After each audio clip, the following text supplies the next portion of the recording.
Hey, what's going on? It's Stokely from Sauce on Delay. I'm just sharing what I'm learning about. The other day, I was in the park talking to a dad that I met another dad I met in the park while our kids are playing, and he's telling me about his experience with psychedelic mushrooms and how they helped him. How they helped him cognitively and self-control wise and self-awareness wise. Now, the last time I've heard psychedelic mushrooms spoken about in regards to mental health was Dr. Bronner's grandson was advocating. I'm not sure what state Dr. Bronner's from. I think he's Oregon or California, somewhere on the West Coast. He was advocating for the legalization of psilocybin. I never pronounce it right.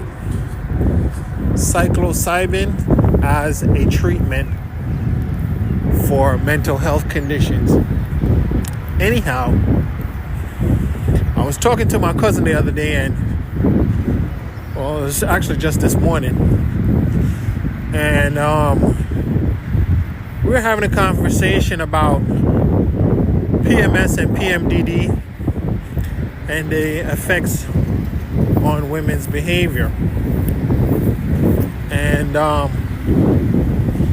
he responded to me, and he spoke about the luteal phase and the different phases, and I'm like, whoa, I didn't know that he was into all of this stuff. And it's not that he's into any specific research. It's that he has the capacity to almost a photographic memory, in my opinion. That's what I would call it. His brother similarly has almost a photographic memory. And they wow me because, I don't remember what I ate for dinner yesterday. So when they reel off to me 12-character alphanumeric Wi-Fi passwords that they only looked at once or twice, I'm astounded. Now, maybe everybody can do that, but I'm not able to do that, yet, I guess. I want to speak positive. So let's say I'm not able to do that yet. So I'm just astounded by their ability to memorize things. And him reading about the menstruation cycle, which is not the industry that he's in. He's not in the reproductive industry. He's not a gynecologist. He's not selling feminine products. He's not even associated with any kind of business related to that where he would necessarily need to research that. He's been out of school for probably the past 20 years. It's not something that he's actively studying, but he's able to retain that information. So I said to him, listen, what kind of food, and this is something that I want to ask a lot of people when I see them do amazing things. I'm thinking to myself, what kind of food were they raised on? What kind of food do they eat? I'm always wondering when I see people do exceptional things, what kind of food do they eat? Because look, even when Usain Bolt broke records in track and field, people wanted to know what kind of food he ate, right?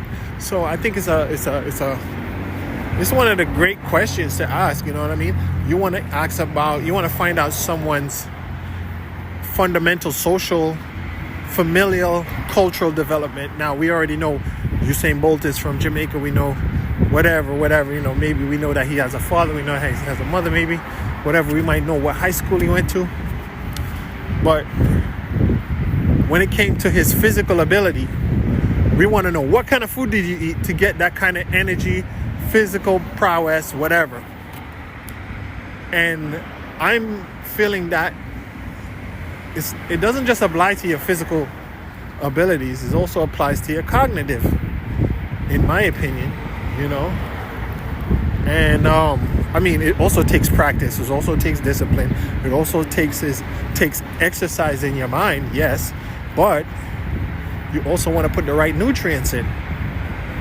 So I asked my cousin, I said, what kind of food did your mother feed you and your brother? Why you guys are so much, have such a capacity for retaining information? And he responded to me. He said to me, I'm gonna find it right now. He said to me, hopefully I don't stop recording when I read this. He said,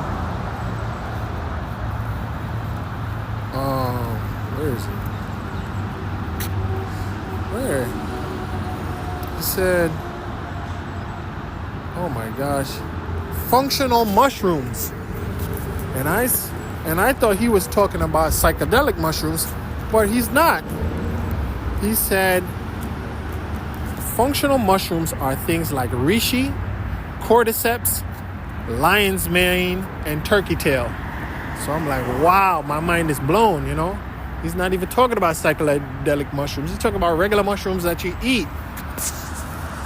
So I went over to Microsoft Copilot and I asked my Microsoft Copilot about those same mushrooms that he mentioned. Turkey tail,